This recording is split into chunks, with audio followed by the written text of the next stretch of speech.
যে বাংলাদেশটাকে আমি দিন রাত অক্লান্ত পরিশ্রম করি আজকে বিশ্বে একটা সম্মানের জায়গায় নিয়ে এসলাম, সেটাকে ধূলিসাৎ করে দিল। এটাই হচ্ছে সবচেয়ে দুঃখের। দৈনিক শিক্ষা তথ্য। সেই ৭৫ সালের পর থেকে আমি বলবো ৯৬ সাল পর্যন্ত, এবং আমরা সরকার আসার পরেও প্রতিদিন বোমা, গুলি, মারপিট, লাশ, সেশন জট, এই অবস্থা ছিল। এমনকি ৯৬ সালের আগ পর্যন্ত শিক্ষা কারিকুলাম থেকে শুরু করে প্রতিটি ক্ষেত্রে আমরা যে রিফর্ম নিয়ে আসি, তাতে আজকে আমাদের ডিগ্রিগুলি আন্তর্জাতিক মানসম্পন্ন হয়েছে।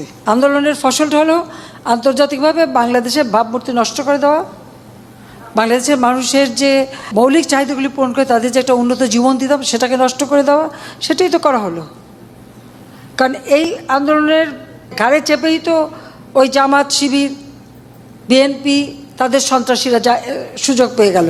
তাহলে আমার প্রশ্ন যে কি অপরাধটা কী করলাম? তাহলে মানুষের জীবনমান উন্নত করা, মানুষের খাদ্যের ব্যবস্থা করা, চিকিৎসার ব্যবস্থা করা, বিনা পয়সায় চিকিৎসা দিচ্ছি। হ্যাঁ, আমার বাবা মা সবাইকে হত্যা করেছে, তারপরও সেই কষ্ট বুকে নিয়েও আমি এসে শুধুমাত্র এই দেশের মানুষের ভাগ্য পরিবর্তন, মানুষের একটু ভালো থাকবে, মানুষের একটু উন্নত জীবন পাবে। আন্তর্জাতিকভাবে আমরা মুক্তিযুদ্ধে বিজয় অর্জন করেছি। বিজয়ী জাতি হিসেবে আমরা যেন একটু মাথা উঁচু করে দাঁড়াতে পারি, মাথা উঁচু করে সম্মানের সাথে চলতে পারি, সেই সম্মানটা তো আমি এনে দিয়েছি বাংলাদেশকে। এটা তো কেউ অস্বীকার করতে পারবে না। আজকে যেখানে যাবে বাংলাদেশ শুনলে একটা মানে সমীকরণ এবং মর্যাদার সাথে থাকে, কিন্তু তাদের এই আন্দোলন করে আর আমাকে খাটো করতে যে বাংলাদেশটাকে কোথায় টেনে নামালো সেটা একবার বোধহয় তারা চিন্তা করে না। এদের মধ্যে যদি এতটুকু দেশপ্রেম থাকতো, এতটুকু দায়িত্ববোধ থাকতো, তাহলে হয়তো এটা করতো না। যে বাংলাদেশটাকে আমি দিন রাত অক্লান্ত পরিশ্রম করি আজকে বিশ্বে একটা সম্মানের জায়গায় নিয়ে এসলাম, সেটাকে ধূলিসাৎ করে দিল। এটাই হচ্ছে সবচেয়ে দুঃখের। আরেকটা কথা যে এরা এত টাকা কোথা থেকে পায়, এত টাকা কোথা থেকে পেল?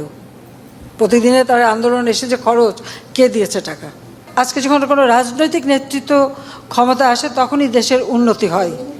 ৭৫ সালের পর তো মিলিটারি ডিক্টেটররা ছিল, একের পর এক ক্ষমতা ছিল ক্যান্টনমেন্টের ভিতরে। দেশের কতটুকু উন্নতি হয়েছিল? কতটুকু দেশ এগিয়েছিল? কিছুই না। আমাদের সাক্ষরতার হারই ছিল মাত্র ৪৫ ভাগ, আজকে আমরা ৭৮ ভাগে উন্নীত করেছি। আজকে ডিজিটাল বাংলাদেশ কে করেছে? হাতে মোবাইল ফোন, ল্যাপটপ, ইন্টারনেট।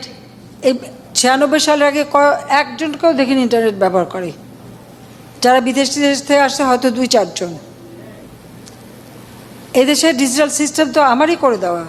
হাতে হাতে মোবাইল ফোন, এটা তো আওয়ামী লীগ সরকারই করেছে, আওয়ামী লীগই করে দিয়েছে। মানে যে কাজগুলি জনগণের জন্য, আর জনগণের সবগুলি একে একে তারা ধ্বংস করে দিল।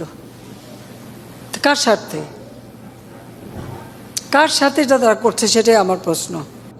আপনারা এখন দেখতে পাচ্ছেন বাংলাদেশ ছাত্রলীগের নেতৃবৃন্দ। এই সকল নেতৃবৃন্দের সাথে প্রধানমন্ত্রী শেখ হাসিনা বিশেষ মিটিং করেছেন এবং তাদের বিভিন্ন দিক নির্দেশনা দিয়েছেন। শুনেছেন তাদের দুঃখ কষ্টের কথা, কোটা আন্দোলনকারীদের সাথে তাদের যে সমস্ত অন্যায় অত্যাচার হয়েছে সে সমস্ত কথা প্রধানমন্ত্রীর সাথে শেয়ার করেছেন, এবং তারা যে নির্যাতিত হয়েছেন কোটা আন্দোলনকারীদের সে কথা প্রধানমন্ত্রীকে বলেছেন। প্রধানমন্ত্রী তাদেরকে কোলে জড়িয়ে ধরেছেন, বুকে জড়িয়ে ধরেছেন প্রধানমন্ত্রী শেখ হাসিনা। জননিরাপত্তা সংক্রান্ত যারা দায়িত্বপ্রাপ্ত তাদের সাথে আলোচনা করতে হবে। এই মুহূর্তে এই পরিস্থিতি তো নেই। আবার যারা এখানে আপনি বলছেন নেমেছে কয়জন, কি হয়েছে, সেটা তো আমাদের এই মুহূর্তে তথ্য নেই। তথ্য পেলে আমরা জানাতে পারি। আমাদের শিক্ষার্থীদেরকে এই নৃশংস হত্যাযজ্ঞ, এই ধ্বংসযজ্ঞ, সেখান থেকে উদ্ধার করে আজকে আইন শৃঙ্খলা রক্ষাকারী বাহিনীর সহযোগিতা এবং আমাদের সেনাবাহিনীর সহযোগিতা নিয়ে আজকে যে আইন শৃঙ্খলা পরিস্থিতির যে ব্যাপক পরিবর্তন হয়েছে, স্থিতিশীলতা আবারও ফেরত এসেছে এবং আমরা দেখতে পাচ্ছি সেই প্রতিক্রিয়াশীল উগ্র জঙ্গিবাদী গোষ্ঠী আজকে শিক্ষার্থীদের লাশের উপরে, শিক্ষার্থীদের এই ব্যাপক যে আহত হয়েছে তাদের সেই আত্মত্যাগের উপরে ক্ষমতার দখলের যে হীন নৃশংস ষড়যন্ত্র তারা করতে চেয়েছিল সেটা তিনি নস্যাৎ করে দিয়েছেন।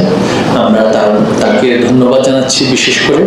এবং আজকে সেই প্রেক্ষিতে আমাদের প্রিয় সম্মানিত শিক্ষক মণ্ডলী তারা আমাদের মাঝে এই শিক্ষা মন্ত্রণালয়ে এসেছেন। এই শিক্ষা মন্ত্রণালয়ে তাদের মন্ত্রী এ সময় সাংবাদিকদের প্রশ্নের জবাবে তিনি একথা জানান। আজকেও কিছু শিক্ষার্থী রাস্তায় নেমেছে, এমন পরিস্থিতিতে শিক্ষা প্রতিষ্ঠান খোলার বিষয়ে জানতে চাইলে মন্ত্রী বলেন, এই বিষয়ে যারা দায়িত্বপ্রাপ্ত আছেন তাদের সঙ্গে আলোচনা করতে হবে। এই মুহূর্তে সেই পরিস্থিতি নেই। আজ মন্ত্রিসভার বৈঠকে প্রাথমিক বিদ্যালয় খোলার বিষয়ে কোনো আলোচনা হয়েছে কিনা জানতে চাইলে তিনি বলেন, এ বিষয়ে বাইরে আলোচনা করা যাবে না।